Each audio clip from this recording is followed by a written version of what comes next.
하나님의 말씀은 요한계시록 우리 6장 7절과 8절 말씀입니다. 7절에서 8절 말씀까지를 제가 봉독해 드리겠습니다. 이것은 하나님의 말씀입니다.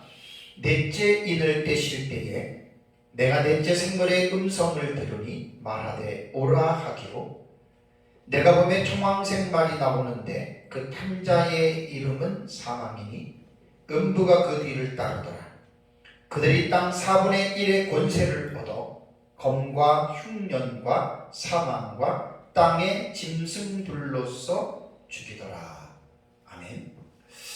요한계시록을 다니엘서 9장 24절과 27절에 기록된 71회의 계시와 연계하여 해석하는 방법은 역사적 전천년 종말론 신학의 특징입니다. 그래서 71회의 계시에서 이제 7일과 62일에는 예수 그리스도의 공생의 사역으로 끝났고, 나머지 한 일에는 간격, 신약 시대라고 하는 어떤 간격을 두고서 예수 그리스도의 재림 직전의 한 일에인 7년이 이제 이루어진다라고 하는 것이 이제 역사적 전천년 종말론의 특징이라고 이제 말을 할 수가 있습니다. 구약 성경의 다니엘서 9장에 기록된 70일의 계시를 우리가 이제 이렇게 살펴보면은 그 70일의 계시에서 그 27절, 26절과 27절을 보면은 마지막 한 일에게 일어나는 사건에 대해서 6가지를 26절부터 27절에 언급하고 있습니다. 그것은 제 책에 자세하게 다 기록을 해놓았기 때문에 우리가 70일에 공부할 때 이제 그 부분들은 제가 다 이제 말씀을 드렸습니다. 그런데 다니엘서 9장에 나타난 70일의 본문에서는 전산년 반에 나타나는 특징은 그 70일의 계시가 안 나와요. 그냥 한 일해 동안에 그가 많은 사람과 더불어 언약을 맺는다라고 하는 한 일회에 대한 어떤 시작점에 대해서는 70일에서 언급을 하지만 전상년 반에 어떠한 그 사건이 일어나는지에 대해서는 다니엘서 9장에서는 사실 침묵하고 있거든요.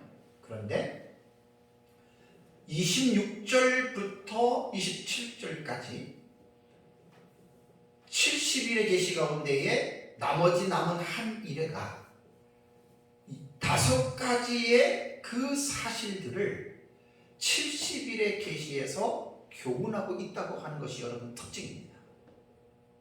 그래서 이제 그것은 이제 70일에 대한 부분을 구약 성경을 잘 먼저 공부를 해야 요한계시록과 자연스럽게 이제 매칭이 될 수 있기 때문에 요한계시록을 공부하기 전에는 70일을 반드시 공부를 해야 된다라고 제가 여러분들에게 늘 이제 말씀을 드렸습니다.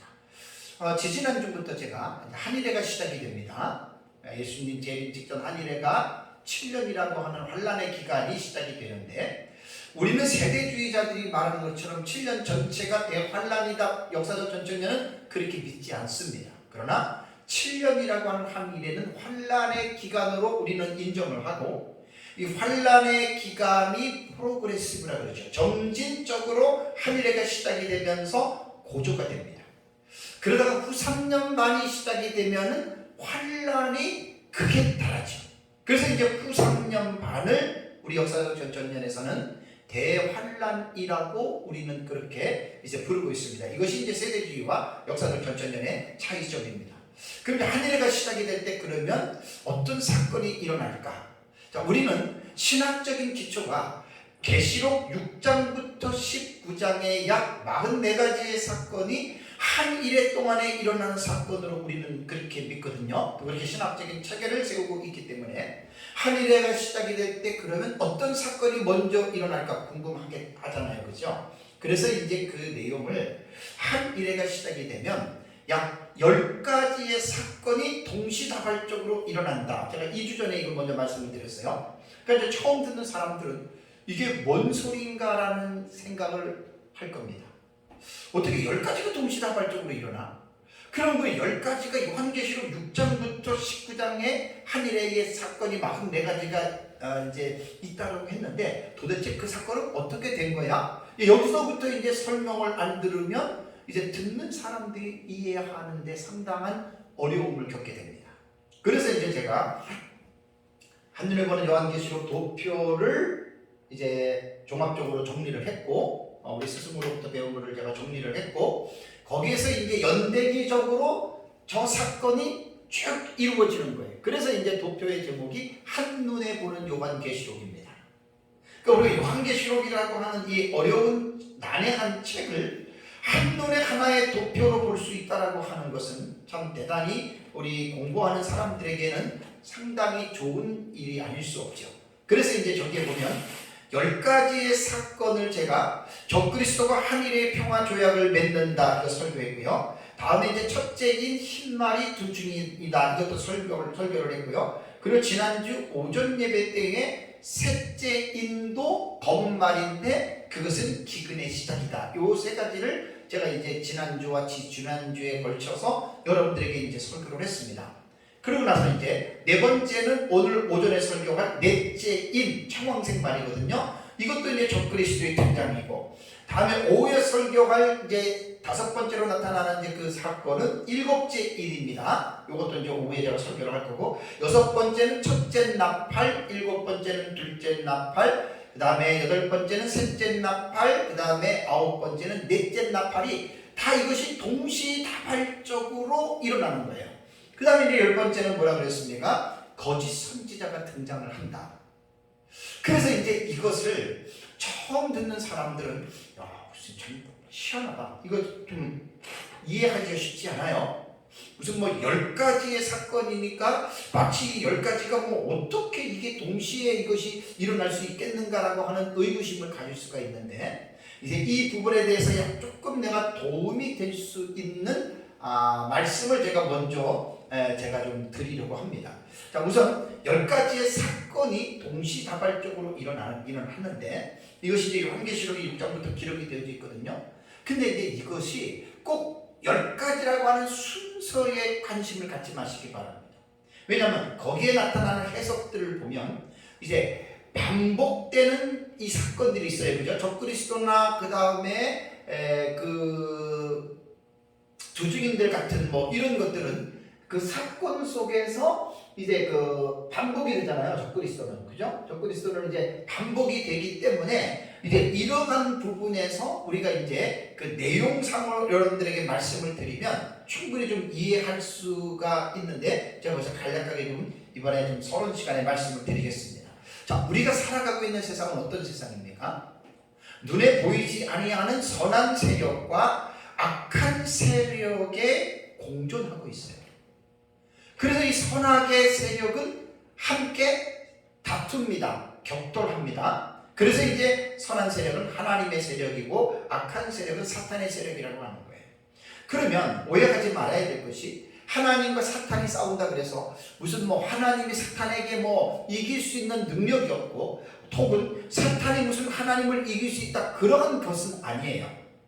그러니까 하나님하고는 전혀 상관이 없고, 하나님의 자녀들인 성도들, 우리 성도들하고 그 다음에 이 세상의 공중권세를 잡은 임금이 사탄하고의 그러한 관계에서 싸운다는 이야기지, 사탄이 피조물인데 어떻게 창조주 하나님을 향해서 싸울 수가 있겠습니까?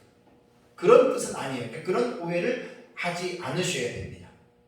그래서 우리가 이제 하나님이 태초에 천지를 창조하실 때 에덴 동산에 마귀가 있었어요. 그죠? 그래서 마귀가 우리의 시조인 아담과 하와를 미혹했죠. 그래서 그 사탄의 유혹에 넘어가서 선악과를 따먹고 죄인이 됐고, 그 죄가 지금 우리에게까지, 죄는 특별 악으로서 우리에게 전가가 되어 예수님 재림하실 때까지 결국 이제 이 죄에 대한 영향력은 계속해서 활동하고 있다라고 하는 사실을 여러분 기억을 해야 됩니다. 성경을 보면 사탄의 부하가 귀신들이에요. 다이아몬 귀신인데, 이 귀신들은 천사들처럼 수를 셀래야 셀 수 없을 만큼 수요가 많습니다. 근데 마태복음 8장 29절을 보면 예수님 공생의 사역에 귀신들이 예수님에게 뭐라 그랬어요? 사람 속에 있는 귀신이 예수님에게 아직 때가 이르지 아니하였는데 왜 와서 우리를 괴롭힙니까? 라고 하는 이 말을 귀신이 이야기를 하죠. 그 말이 뭐냐면 사탄도 귀신들도 자기들이 하나님의 아들인 예수 그리스도에 의해서 멸망을 받을 것을 그들이 알고 있습니다. 그래서 이제 이 사탄의 심판은 그리스도의 재림 이후에 이 땅에서 천년 왕국이 마친 후에 그때 이제 계시록 20장 10절을 보면 마귀가 그의 사자들이 예수들에게 붙잡혀서 결국은 불과 유황불에 떨어지는 이런 심판을 이제 받게 됩니다. 그래서 에덴 동산부터 지금도 아니 세상 끝날 때까지 악의 세력인 사탄은 계속해서 이 세상에서 하나님을 사람들로 하여금 믿지 못하게 하고 하나님을 대적하게 하고 또 하나님의 몸된 교회를 계속해서 박해하게 하죠.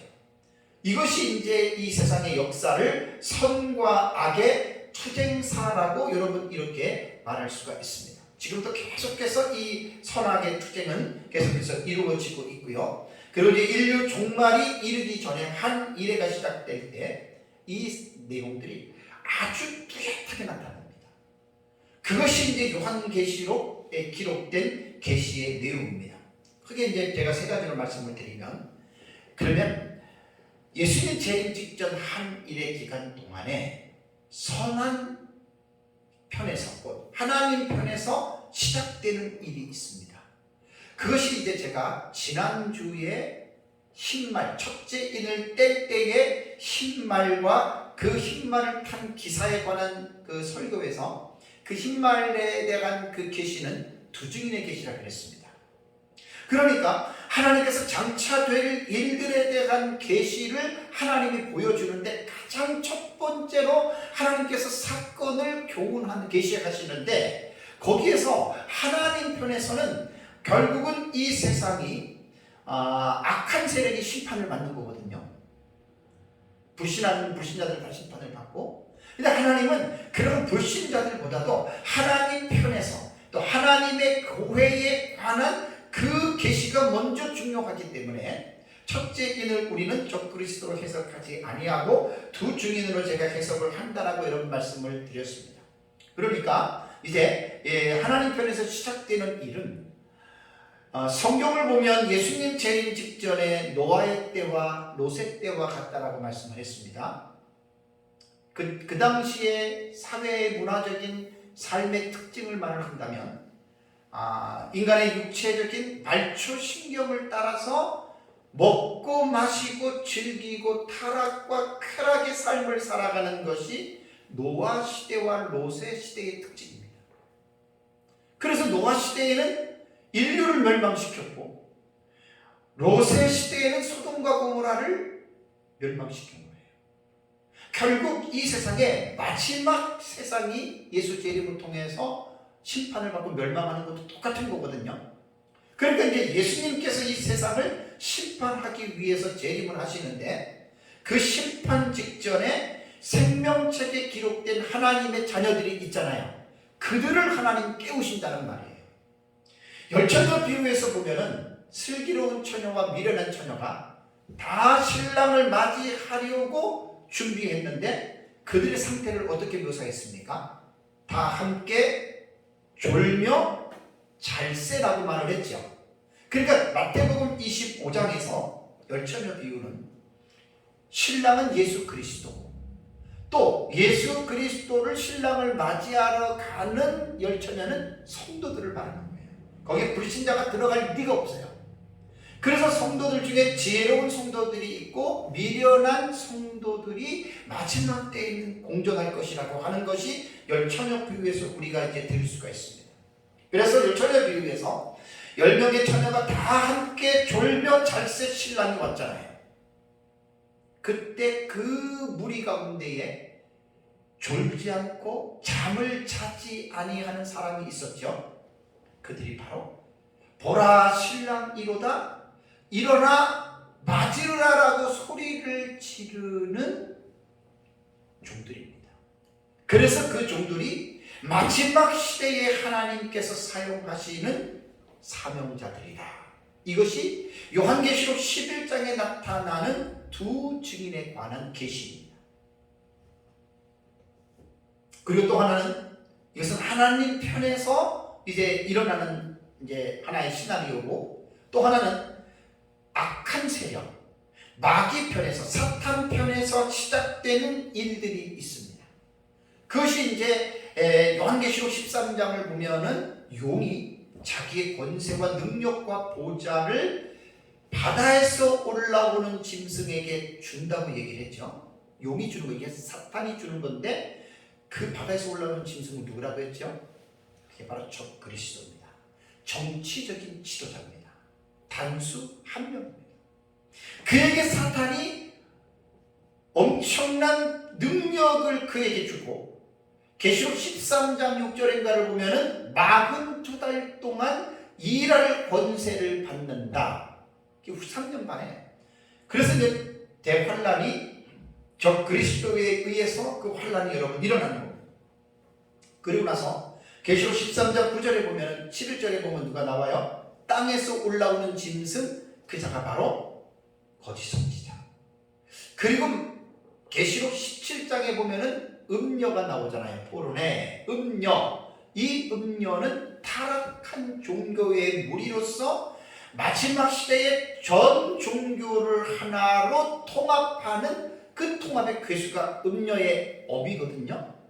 우리는 이것을 카톨릭으로 보고, 카톨릭이 앞으로 장차 모든 종교를 다 통합하는 그 주체 세력이 되고, 그래서 큰 음녀는 카톨릭의 수장이 교황이 된다라고 하는 말입니다. 그러니까 마지막 때에도 이러한 하나님께서 악한 세력들이 이제 최고의 발악을 해서 거짓 선지자, 적그리스도, 음녀, 이제 이러한 무리들이 나타나서 활동을 하는 거예요. 그리고 세 번째는 이러한 악한 자들로 인하여 하나님이 심판을 하시는데, 지난주에 설교했던 세 번째 인의 검은 말에 대한 내용이 기근입니다. 하나님의 심판입니다. 그 다음에 이제 전쟁이 일어납니다. 그것은 이제 후삼년반에 들어가서 졸제와 여섯 번째 나팔인 유브라데 전쟁이 하나님이 전쟁으로 심판을 하는 것이고요. 또 하나는 이제 영적인 흑암. 이것이 이제 보면은 넷째 나팔에 나타나는 거예요. 넷째 나팔에 해와 달과 별 3분의 1이 빛을 잃잖아요. 그죠? 근데 요것이 이제 결국은 영적인 흑암에 대한 계시이고, 그 다음에 이제 요한계시록 안에서는 각종 전염병, 바다와 강들과 온갖 물샘들이 피로 파괴가 되고요. 기상의 이변이 일어나고, 그 다음에 일부 천체가 파괴되는, 아마 태양계 정도는 파괴될 것으로 봅니다. 왜냐하면 예수님도 하늘에서 별들이 무화과 나무처럼 떨어진다고 했잖아요. 그러니까 아마 전체적인 우주의 그 멸망은 아니고, 태양계 정도 안에서 어떤 그 행성들과 다음에 그런 운석들 같은 것들이 아마 지구를 향해서 떨어질 것으로 우리는 성경을 통해서 그렇게 봅니다. 그 다음에 이제 지구가 마지막 멸망을 하잖아요. 자, 제가 지금 세 가지를 말씀을 드렸어요. 하나님의 세력, 하나님의 편에서 이제 마지막 시대 사명자들을 깨워서 그 잠자고 있는 세속화된 교인들을 깨워요. 반드시 합니다. 그 다음에 사탄의 편에서는 적그리스도와 그 다음에 거짓 선지자와 그 다음에 음녀의 무리들이 하나님을 사람 속에서 대적하게 만들고 일을 해요. 그 다음에 그 결과로 사탄이 심판을 받아요. 자, 도표에 나타난 내용이 그 내용이에요. 대략적인 윤곽적으로 제가 말씀을 드린 것이 이러이러한 내용인데, 이것이 이제 도표에다가 집어넣고 구체적으로 계시록 6장부터 19장에 대한 내용을 주례를 하니까, 그 내용을 다 연구를 하니까 연대기적으로 이러한 순서가 나왔다, 그 말입니다. 그래서 한 일회가 시작이 되면서 10가지 사건이 일어나는 것이 넷째 일에서 적그리스도고 첫째 나팔에서 적그리스도, 같은 내용이지만 사건을 계시하실 때에 사건의 모양이 한 번은 인으로 한 번은 나팔로 그렇게 된 거예요. 그래서 꼭 10가지라고 하는 이 어떤 숫자에 여러분들이 관심을 갖지 마시고, 저 나타나는 사건 자체들이 조금 전에 제가 말씀드린 대로 크게 세 가지입니다. 하나님 편에서, 다음에 사탄 편에서, 다음에 하나님의 심판에 관한 이 사실들이 요한계시록의 전체에 기록이 된 거예요. 그것을 이제 일목요연하게 이제 사건도 뭐 과거적 해석법이 있고 역사주의 해석법이 있고 미래주의 해석법이 있고 이상주의 해석법이 있다고 말씀을 드렸잖아요. 우리는 미래주의 해석법에서 우리는 이 사건을 그렇게 우리는 해석을 한다라고 하는 사실입니다. 자, 그러면 이제 오늘은 이제 한일회가 시작될 때 10가지의 사건이 동시다발적으로 일어나는데 지난주에 이어서 네 번째의 사건, 요거는 순서가 아니에요. 그냥 달리기를 할 때 트랙에 10명의 선수들이 섰어요. 준비 땅 하면 스타트 하잖아요. 거기에서 1번 레인, 2번 레인, 3번 레인, 4번, 5번, 6번, 7번, 10번 레인을 말할 때에 순서상은 1, 2, 3, 4, 5, 6, 7, 8, 9, 10이지. 이것이 시간적으로 볼 때는 동시다발이라고 하는 말입니다. 그러니까 10가지도 내가 뭐 이건 네 번째, 다섯 번째, 여섯 번째 이렇게 말을 한다고 해서 이 사건이 순서대로 일어난다는 게 아니에요. 동시에 일어나는데 동시에 일어나는 것을 제가 이제 사건적인 번호로 매기는 거예요. 순서로. 그래서 이제 네 번째는 아까 제가 조금 전에 봉독해드린 계시록 6장 7절과 8절의 내용도 한일회가 시작될 때 일어나는 사건입니다. 그러면 이제 한일회에 일어나는 계시록 6장 7절과 8절에 관한 이 말씀을 가지고 오늘 여러분들에게 말씀을 제가 드리겠습니다. 이 넷째 인의 계시는요, 장차 세상에서 일어날 사건들 중에 가장 큰 불행을 가져다주는 계시라고 말을 할 수가 있습니다. 왜냐하면 계시록에 나오는 하나님의 심판의 양상을 보면 여러 가지 자연재해들이 일어납니다. 끔찍합니다. 그 다음에 전쟁이 일어납니다.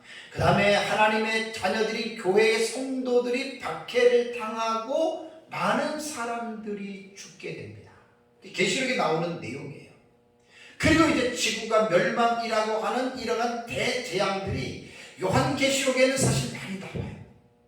그런데 이러한 가운데서 우리는 요한계시록을 제가 해석을 할 때 해석학적인 구조에서 첫 번째 뭘 말씀을 드렸어요? 본문을 텍스트를 해석할 때 문자적으로 읽느냐 상징으로 읽느냐에 대해서 말씀을 드렸어요. 그래서 제가 이제 계시록을 지금 연구해서 가르치는 것은 그냥 마구잡이로 가르치는 거 아니에요. 다 이러한 해석학적인, 신학적인, 성경적인, 기본적인 체계를 가지고 말씀을 드리는 거예요. 그래서 넷째 인에 나오는 청황생말을 해석하는 이제 이 해석도 이 텍스트를 문자적으로 해석을 하는 사람들의 주석들을 보면 대체적으로 전쟁 후에 나타나는 자연적인 재앙으로 해석을 합니다. 이게 문자적인 해석법이에요. 다음에 상징의 해석. 이 본문을 상징으로 해석할 때에는 전쟁으로 해석하기보다는 청황생말과 그 기사는 인류를 사망의 구렁텅이인 지옥으로 끌고 가는 사탄의 하수인이 적 그리스도의 등장으로 해석을 합니다. 그러니까 요한계시록의 텍스트를 우리가 접할 때에 가장 첫 번째 우리가 생각해야 될 것이 이 텍스트를 문자로 읽어야 하느냐 아니면 상징으로 읽어야 하느냐를 먼저 결정해야 돼요. 이것은 하늘과 땅 차이예요. 하늘과 땅 차이이기 때문에 계시록은 여러 가지의 해석이 나올 수밖에 없습니다.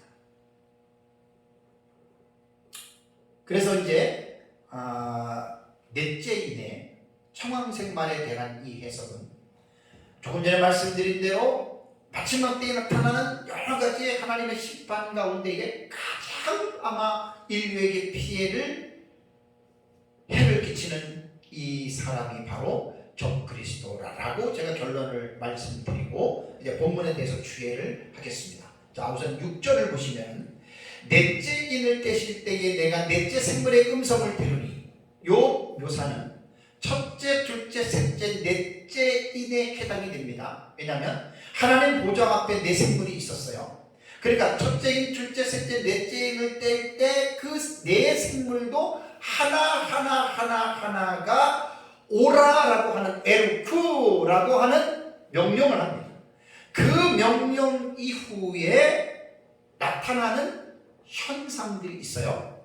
자, 넷째 인을 뗄 때는 청황생말이 나옵니다.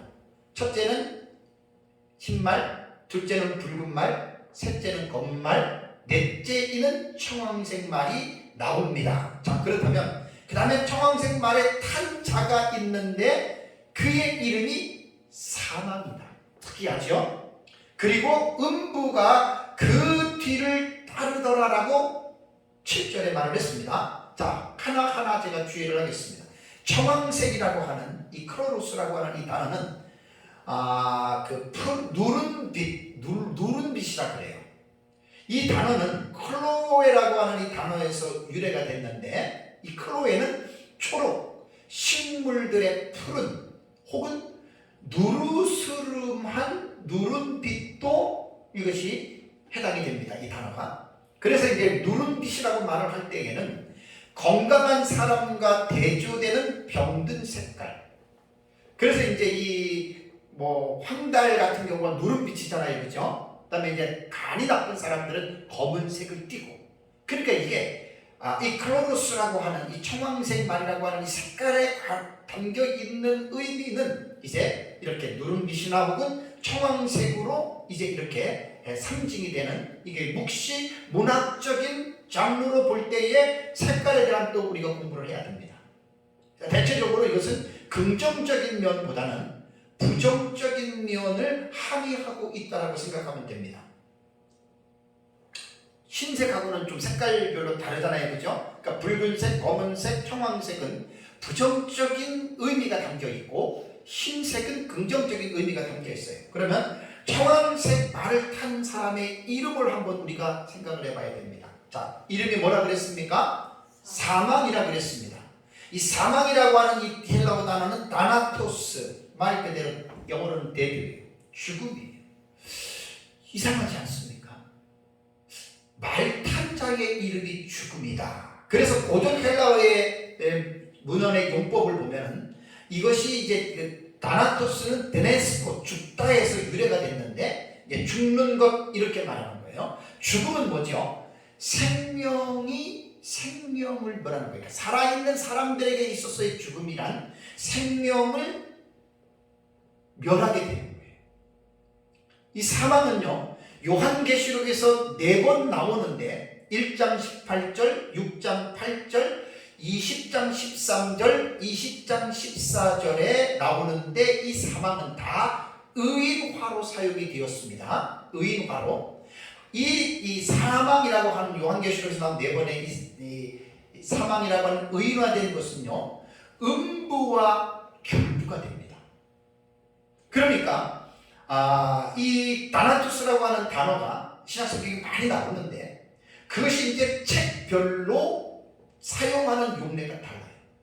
그러니까 요한계시록에서는 4번 나오는데 이 다나투스라고 하는 이 단어가 음부와 결부가 됩니다. 음부는 헬라어로 하데스거든요. 유명한 말이에요. 이 결부가 되는데, 그러니까 여기에서 청황색 말을 탄 자의 이름이 다나토스, 사망이라고 부르는 것은 청황색 말을 탄 기사를 의인화를 시킨 거예요.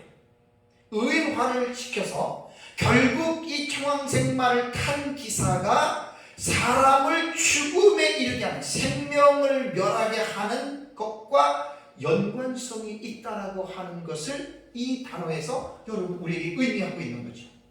혹자는 사망이라고 하는 이 다나토스가 70인 역을 보면은 히브리어의 데베르를 번역한 것입니다. 이 데베르라고 하는 말은요, 이 오염 혹은 연병으로도 해석을 합니다.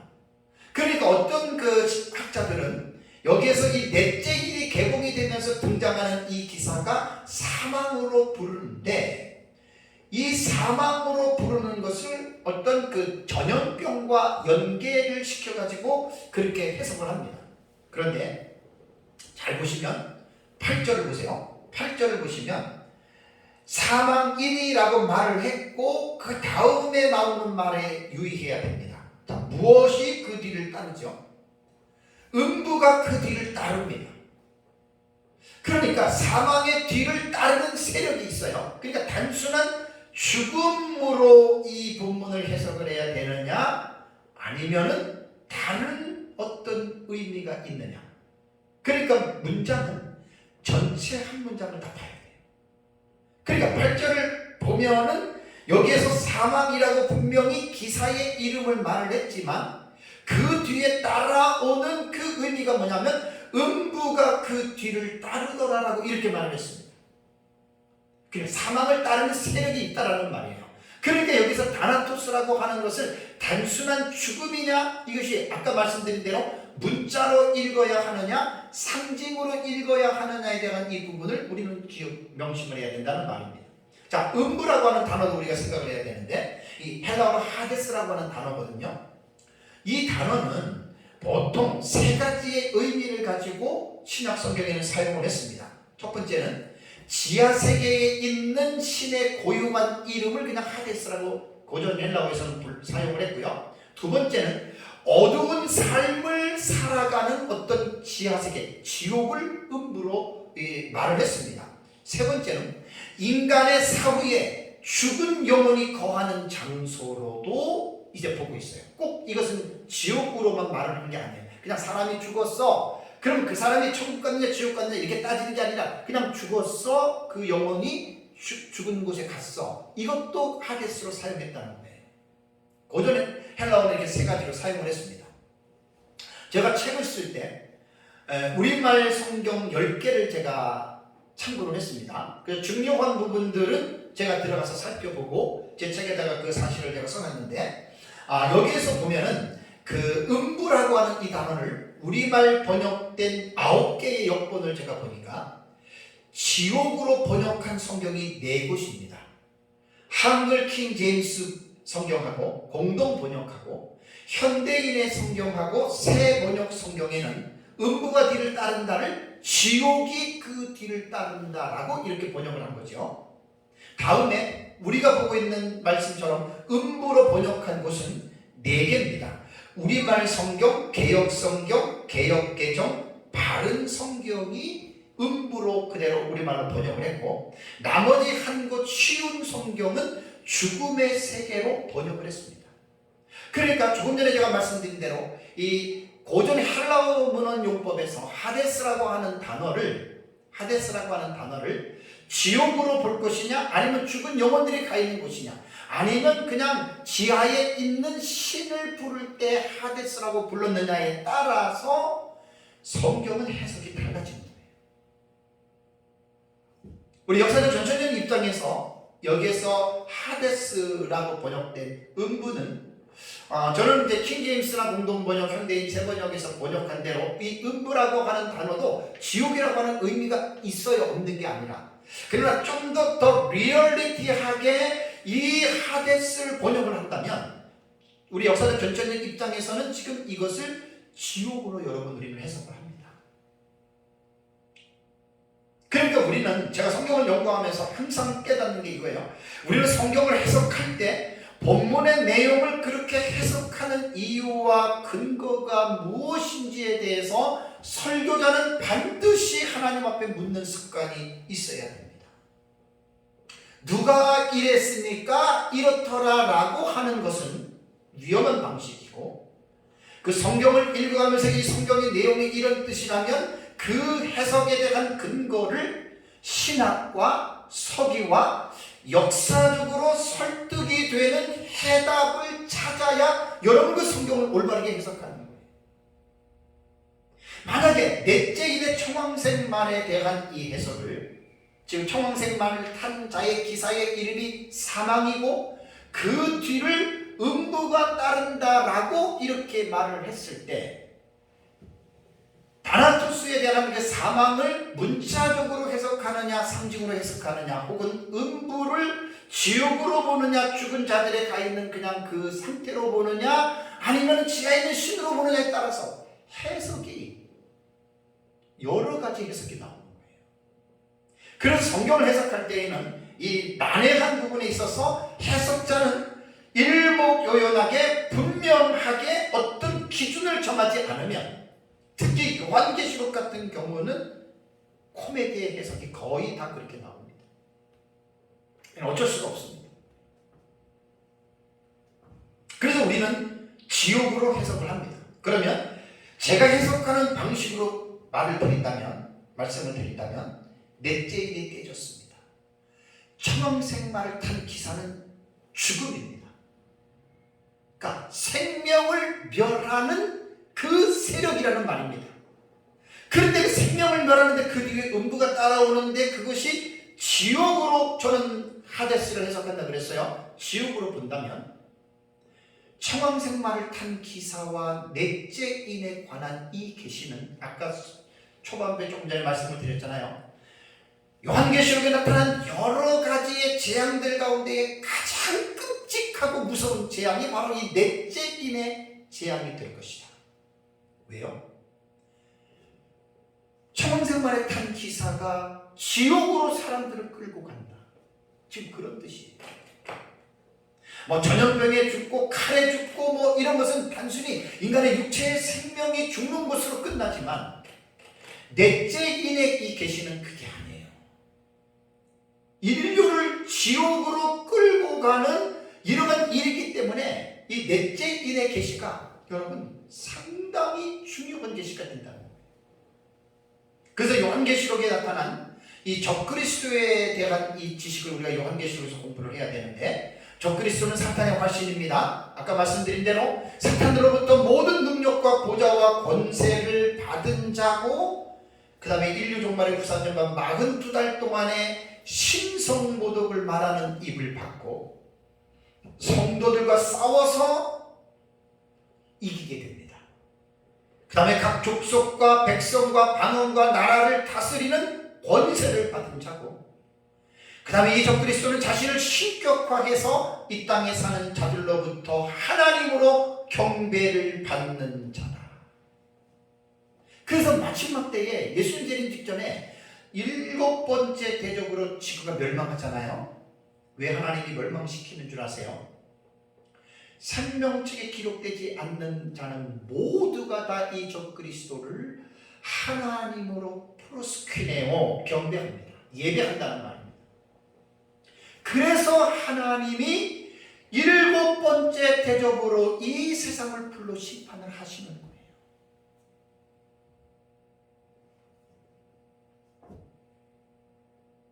참 끔찍한 내용입니다. 다음에 이제 이 청황색 말을 탄 자의 사역에 대해서 8절을 보시면 뒤에 뭐라 그랬습니까? 자, 음부가 따따르다 해놓고 그들이 그랬죠, 그죠?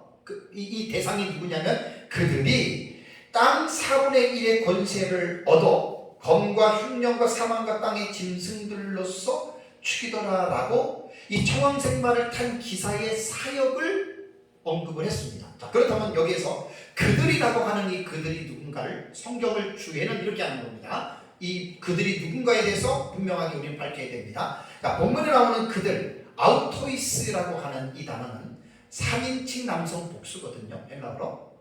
그러니까 이제 영어로 말하면 대미입니다. 그러면 그들은 누구냐? 그러니까 두 가지로 해석이 됩니다.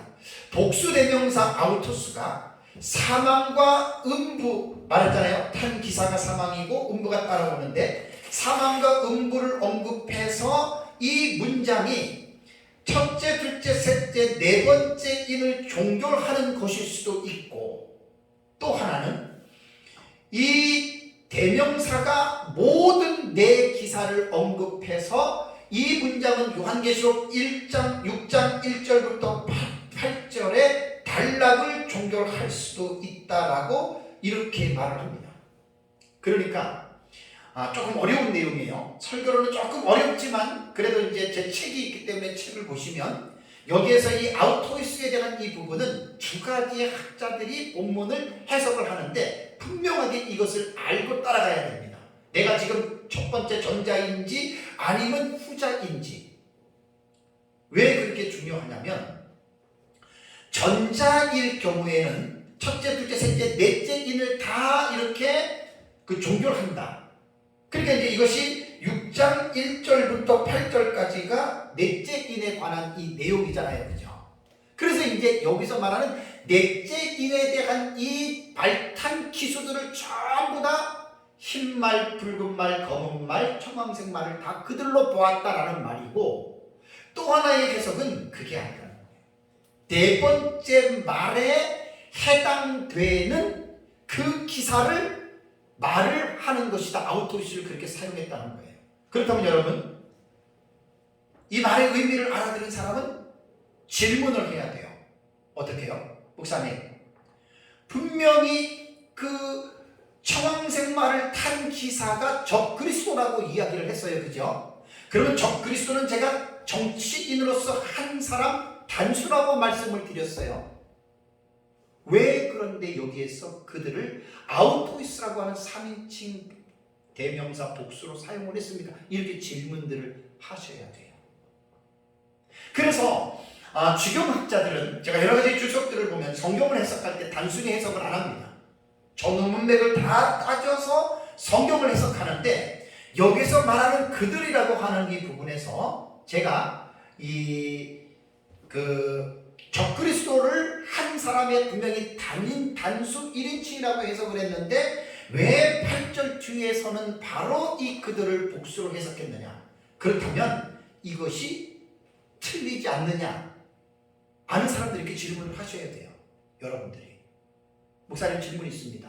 왜 아까 말탄 자는 기수는 단순히 적그리스도라고 얘기를 하고, 왜 여기서 왜 아우토리스, 왜 그들이 나옵니까? 이 언밸런스 되는 게 아닙니까? 이렇게 말을 해야 돼요.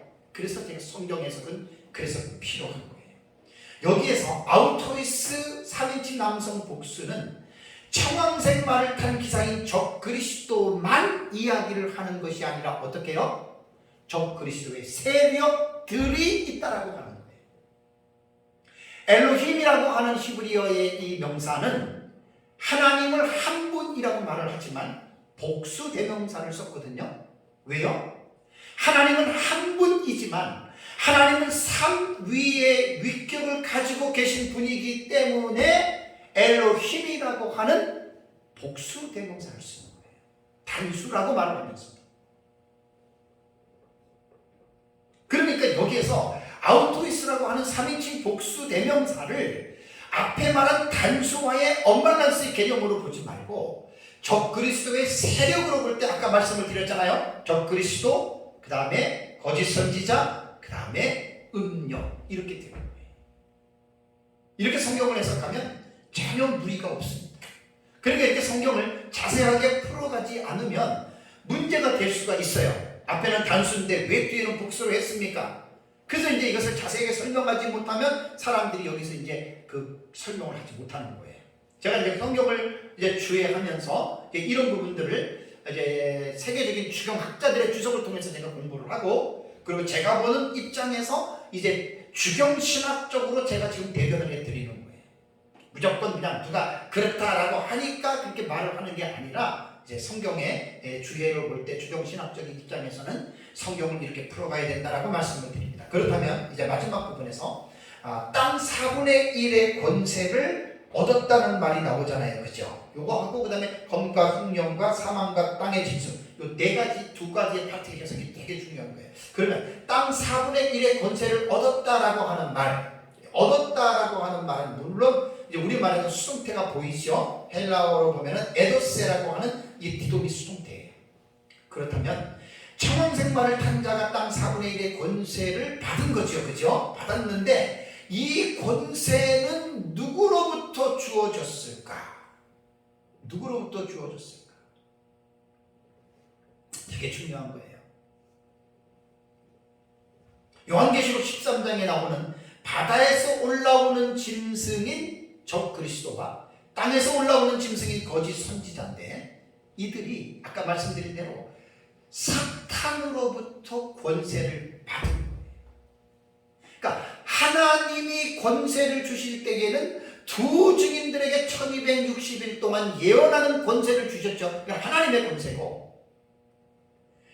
넷째인을 뗄 때 아우토이스라고 하는 이 그들에게 주어진 권세는 사탄이, 용이 준 권세예요. 그래서 하나님의 권세와 사탄의 권세가 이 땅에서는 파이팅이 일어나고 충돌이 일어나고 싸움이 일어납니다. 그렇다면 땅 4분의 1은 무엇일까? 땅 4분의 1의 견해를 보면 제가 요한계시록 복복 20시간 설교할 때 말씀을 드린 대로 계시록은 어떠한 관점과 어떠한 입장에서 보느냐에 따라서 상당히 다릅니다. 그 주경학 쪽으로 들어가면 말도 못하게 이 내용들이 많습니다. 그러니 뭐 내가 하는 것 내게 다다 이렇게 말할 수 없는 거죠. 요한계시록은 참 쉬운 내용이 아니라 깊이 공부를 할 필요가 있습니다. 자, 여기서 보면 5가지에 대한 내용들을 제가 간략하게 말씀을 드리면, 위에서 세인에서 4분의 1씩 각각 멸망하고 남은 4분의 1이다. 이게 알보드라고 하는 신학자가 말하는 거예요. 근데 여러분 참 재밌는 게, 제가 뒤에도 말씀드리겠지만 뭐 이건 이거다 말하면 다들 그럴듯해요. 그럴듯하지 않는 해석이 없어요. 해석학적인 측면으로 들어갈 때는 모두가 다들 그럴듯해요.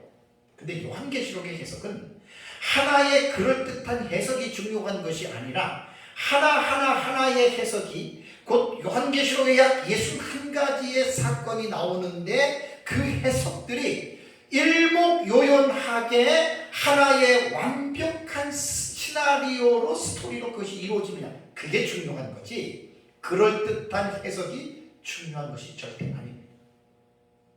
그래서 알포드라고 하는 학자는 남은 4분의 1이라고 이야기를 하고, 헨스텐버그라고 하는 학자는 부분적인 심판이다 이렇게 얘기를 합니다.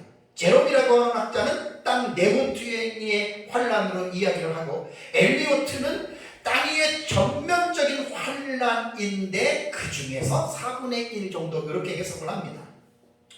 제가 보는 관점은 우리 은사이신 민목사님 본 것대로 인류 마지막에 등장하는 4대 열강 중에 하나다 이렇게 보는 거예요. 조금 전에 말씀드린 대로 다들 그럴듯해요. 그럼 그럴듯한 해석에는 반드시 신학적이고 성경적인 해석이 뒷받침이 되지 않으면 그 그럴듯한 것은 그냥 그럴듯한 것으로 그냥 끝나고 맙니다. 제가 이제 배우고 제가 이제 쓴 책과 제가 풀어나가는 이 요한계시록은 정말 일목요연합니다. 충돌이 없습니다. 모순점을 찾아낼 수가 없을 정도로 6장부터 19장의 내용이 기가 막히게 연대기적으로 하나의 완성된 스토리로 진행이 되고 있어요. 여기서 4대 열강이라고 하는 모티프는 요한계시록에서 나온 게 아니에요. 그 모티프는 다니엘서 7장입니다. 그래서 요한계시록을 공부하려면 반드시 다니엘서를 공부하라고 그랬잖아요. 그것도 묵시문학적인 요소로 기록된 다니엘서의 내용. 그래서 다니엘서 7장을 보면 바다에서 올라오는 네 짐승이 나와요. 그것이 무천년에서는 다니엘서 2장에 나오는 바벨론, 메데바사, 헬라, 로마 4대 대국으로 보지만 역사적 전체는 그렇게 안 봅니다. 예수님 재림 직전에 나타날 한 일의 직전에 나타날 4대 열강 강대국으로 보는 거예요. 그래서 그 4대 열강 가운데에 하나의 그 나라의 권세, 그러면 거의 다니엘서 7장의 네 번째 짐승에서 나오는 무서운 처리를 가진 짐승으로 보는 것이 가장 적절합니다. 그 권세로 결국 그 네 번째 짐승이 세 제국을 발로 짓밟잖아요. 다니엘서 7장을 보면 그것이 바로 7번째 제국이 되는 것이고, 그 네 번째 짐승 10뿔에서 작은 뿔인 적그리스도가 나오는 거예요. 해석은 아주 정확합니다. 그래서 우리는 그 4대 열강 중에 하나를 보고, 두 번째는 이제 이들의 살상의 행위를 봐야 됩니다. 왜냐하면 그 네 제국 중에 하나 4분의 1이 검과 흉령과 사망과 땅의 짐승으로서 어떻게 해요? 사람을 어떻게 해요? 죽이지요. 근데 여기서 우리는 뭘 봐야 되냐면, 검과 흉령과 사망과 땅의 짐승은 인간의 육체의 생명을 죽이는 것인데, 아까 청황생마를 탄 기사의 뒤를 뭐가 따라요? 하데스, 음부가 따랐다 그랬죠. 근데 음부를 우리는 무엇으로 해석한다 그랬어요? 지옥으로 해석한다 그랬어요. 그러니까 여기에서 검과 흉령과 사망과 땅의 짐승은 인간의 육체적인 생명을 해하는 것으로 하나님의 심판으로 우리는 이것을 봐야 되지만 실제적으로는 본질적으로는 이 사람들이 죽어서 어딜 간다는 거예요? 지옥으로 떨어지는 거예요. 왜? 하나님을 대적하고 하나님을 불신하고 하나님을 경배하지 아니하고 적그리스도를 경배했던 이 결과로서 이들은 지옥의 형벌을 받는 거예요. 단지 그리스도인들이 음녀에 의해서 그들이 육체의 생명을 잃어가는 죽음을 당할 때에는 그들은 죽는 순간에 그들은 하나님 나라 천국에 들어갑니다. 그게 다른 거예요. 이 세상에서 수많은 사람이 죽어요. 근데 어떠한 형편으로 죽는지는 사람마다 다르지만 분명한 것은 뭐냐면 죽음 이후에 영혼은 멸절되지 않는다는 거예요. 하나님의 나라를 들어가느냐 아니면 하데스인 지옥을 들어가느냐, 그 둘 중에 하나예요. 그래서 검과 흉년과 사망과 땅의 짐승으로서 이들을 죽이는 것은 결국 적그리스도의 영향력으로서 이제 우리는 이 부분을 봐야 됩니다. 자, 여기서 보면은 이게 해석이 제가 주경학적으로 성경을 해석하다 보면 참 재밌는 경우들이 꽤 많아요. 나랑 다르더라도 그 다른 사람의 해석을 보면 나는 그 사람의 해석을 공감하지는 않아도 수용하지는 않아도 참 그럴듯하다라고, 이건 뭐 서로가 학자들끼리 느끼는 감정인 것 같아요. 여기서 검과 흉년과 사망과 땅의 짐승을 많은 학자들이 어떻게 해석을 하냐면 이것이 첫째 말, 첫째인, 둘째인, 셋째인, 넷째인을 같이 보는 경우들이 꽤 있더라고요. 그레고리 멜이나 뭐 이런 유명한 무천년 신학자 혹은 그레트 호스빌 같은 역사적 전천년 학자들, 이런 학자들이 거의 좀 이렇게 보는 경향들이 있어요. 그래서 성경은 강론에 대한 해석은 같은 어떤 사상 체계를 따라간다 하더라도 결코 같지 않아요. 많이들 달라요. 싸울 필요가 없어요. 그냥 그렇구나라고만 이해하면 됩니다. 그래서 이제 여기에서 검과 흉년과 이제 사망과 땅의 짐승은 이제 흰말을 적그리스도로 보는 사람들은 그렇게 끌어오고요. 다음에 붉은 말은 전쟁의 계시라고 했어요. 이거 이제 제가 다음에 후사메만 들어갈 때 설교합니다. 다음에 검은 말은 지난주에 설교했던 대로 이제 흉년으로 봐요. 다음에 청황색 말은 사망을 아까 말씀드린 대로 전염병으로 본다 그랬죠, 그죠? 전염병으로. 그러니까 이것은 학자들이 나름대로 성경을 읽으면서 해석하는 거예요. 해석. 그래서 해석은 달라요. 똑같을 수가 없어요. 그래서 앞에서 제가 말씀을 드린 대로 아우토이스라고 하는 이 그들 3인칭 남성 복수를 누구로 보느냐에 따라서 본문의 해석의 방향이 결정이 돼요. 요한계시록은 상당히 난해합니다. 이게 뭐 한두 가지 방식이 아니고 여러 가지 방식들이 있어요. 그 방식들을 서로가 어떠한 방식을 조합을 하느냐에 따라서 성경에 대한 해석은 수가 수십 수백 가지 수천 가지가 나오는 거예요. 이게 요한계시록이 안고 있는 어떤 그 실상이라고 하는 사실입니다. 그래서 저는 분명히 제가 해석하는 입장은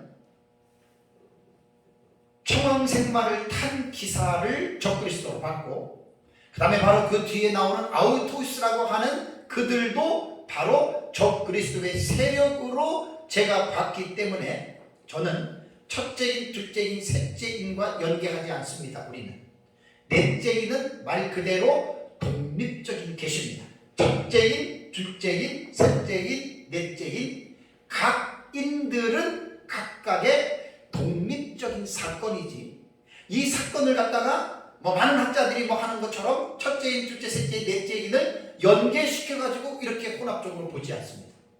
그럼 누가 맞고 틀리냐? 각자가 알아서 하는 거예요. 그거 가지고 다툴 필요 없어요. 그냥 내가 보는 관점에서 성경적으로나 신학적으로나 분명한 해석과 근거를 대면 되는 거예요. 그런 면에서는 저는 자신이 있습니다. 제 책에 그런 것들을 다 해놨기 때문에.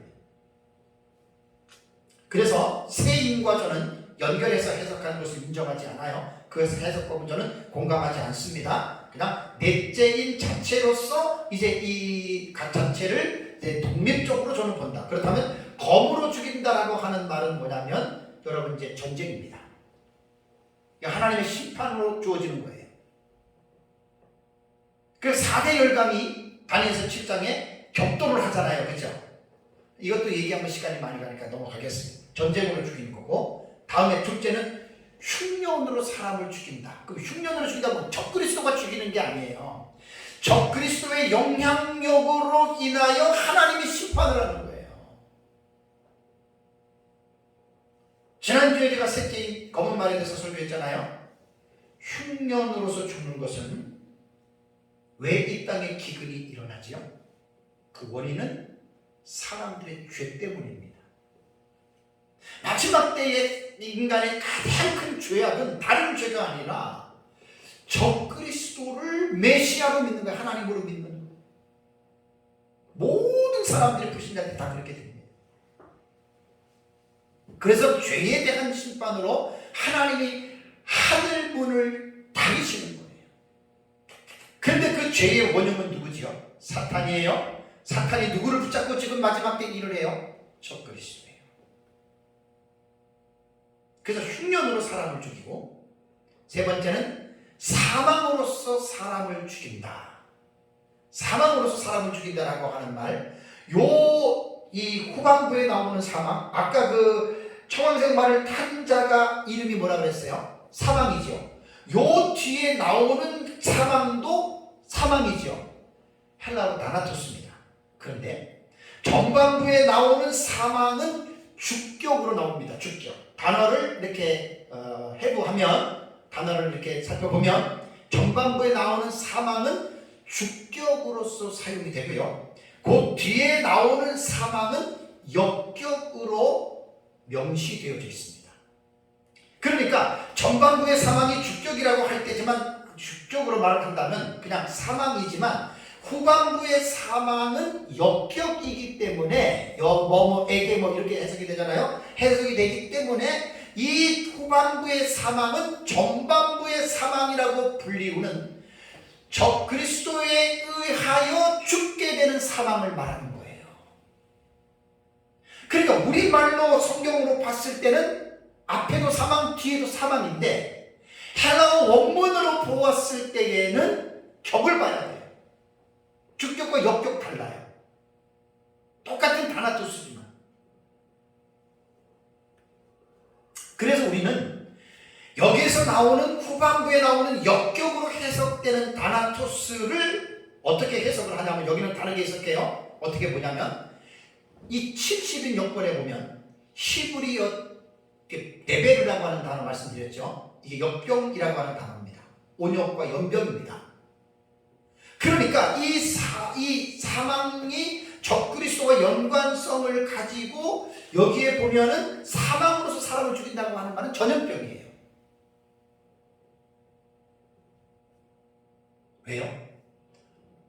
온 인류가 생명책에 명명되지 아니했던 사람들이 적그리스도를 하나님으로 믿으니까 하나님이 거기에 대한 심판으로 데베르, 사망, 다나토스, 죽음, 전염병을 그들에게 주신다. 그런 말입니다.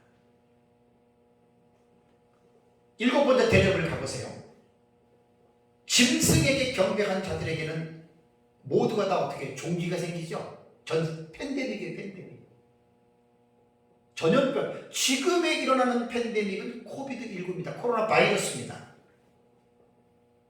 물론 첫째 대접에서 짐승에게 경배한 모든 전 세계에 있는 사람들에게 종기가 생기는데 팬데믹 현상이 전 세계적이에요. 하나님 어떤 바이러스를 가지고 치실지는 몰라도 이게 그렇게 됩니다. 다음에 네 번째는 뭐라고 했습니까? 땅의 짐승들로서 사람을 죽입니다. 아까 그 아우토이스 3인칭 복수 대명사라고 그랬죠? 적그리스도의 세력. 물론 여기에는 성도들이 해당이 되겠지만, 하나님이 또 그들을 통해서 나중에 보면 여러분 그런 게 있잖아요. 적그리스도가 어떻게 되죠? 계시록 17장을 보면 음녀들을 어떻게 합니까? 다 죽이죠. 발가벗겨 죽인다 그랬죠. 그게 다 그렇게 되는 거예요. 그러니까 환계시록을 제가 계속 연구하다 보니까 참 깊어요. 그러니까 이렇게 깊이 있게 들어가면 성경의 해석이 그만큼 풍성해지고 풍요로워져요. 제가 성경을 연구하면서 제 설교에 다른 쓸데없는 잡담을 하지 않는 이유는 주의 설교를 하기 때문에 하나하나 이렇게 해석을 하고 들어가다가 보면은 다른 말을 할 여력이 없어요. 지금 이 6장 이것도 7절과 8절을 깊이 있게 주의하면 1시간 같은 경우는 기본입니다. 성경을 자세하게 주의하다 보면 1시간은 기본이에요. 역사적인 배경, 본문에 대한 그 의미들, 단어에 대한 의미, 또 구문론에 대한 거 이거 얼마나 많은지 모릅니다. 사랑하는 성도 여러분, 넷째 일이 개봉이 되면서 등장하는 청황색 말과 그 탕자는 요한계시록에 나타난 어떤 재앙들보다 심히 크고 두려운 재앙의 징조를 보여준다라고 하는 것을 제가 본문을 주예를 통해서 여러분들에게 말씀을 드렸습니다. 인류 종말에 반드시 이 넷째 일의 사건은 일어날 것이고 이 사건을 예의주시하고 저와 여러분들은 믿음으로 깨어서 승리하는 삶을 살아가시기를 주님의 이름으로 축복합니다. 기도하겠습니다.